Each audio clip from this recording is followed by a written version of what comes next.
I found out after my last failed offer that the seller picked a buyer with a larger down payment, even though my offer was higher. Should I be putting down more than I can afford just to compete? That scenario frustrates buyers constantly, and understanding why sellers value payment size helps you compete strategically without overextending financially. The dynamics involve risk perception more than raw numbers. Sellers and their agents view larger down payments as indicators of financing stability. A buyer putting 25% down has more equity cushion, appears less likely to encounter appraisal gap problems, and signals financial capacity beyond minimum down payment requirements. Whether this perception is statistically justified matters less than the fact that the sellers believe it reduces their transaction risk. Here's the mechanism that may have hurt your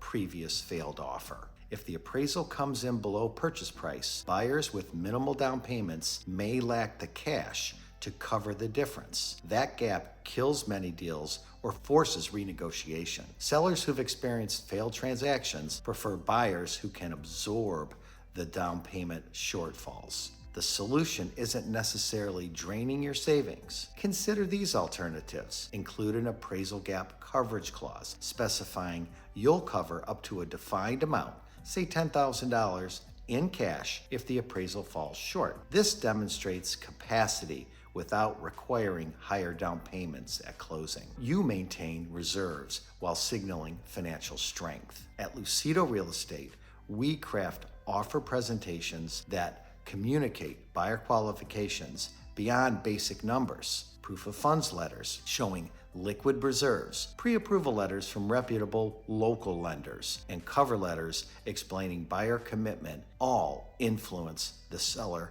perception. The deeper question, why did the seller prioritize down payment over price? Sometimes it's risk aversion. Sometimes it's agent guidance. Sometimes it's competing offers with shorter contingency timelines. With our transaction experience, we can craft and identify the real competitive weakness and address it directly.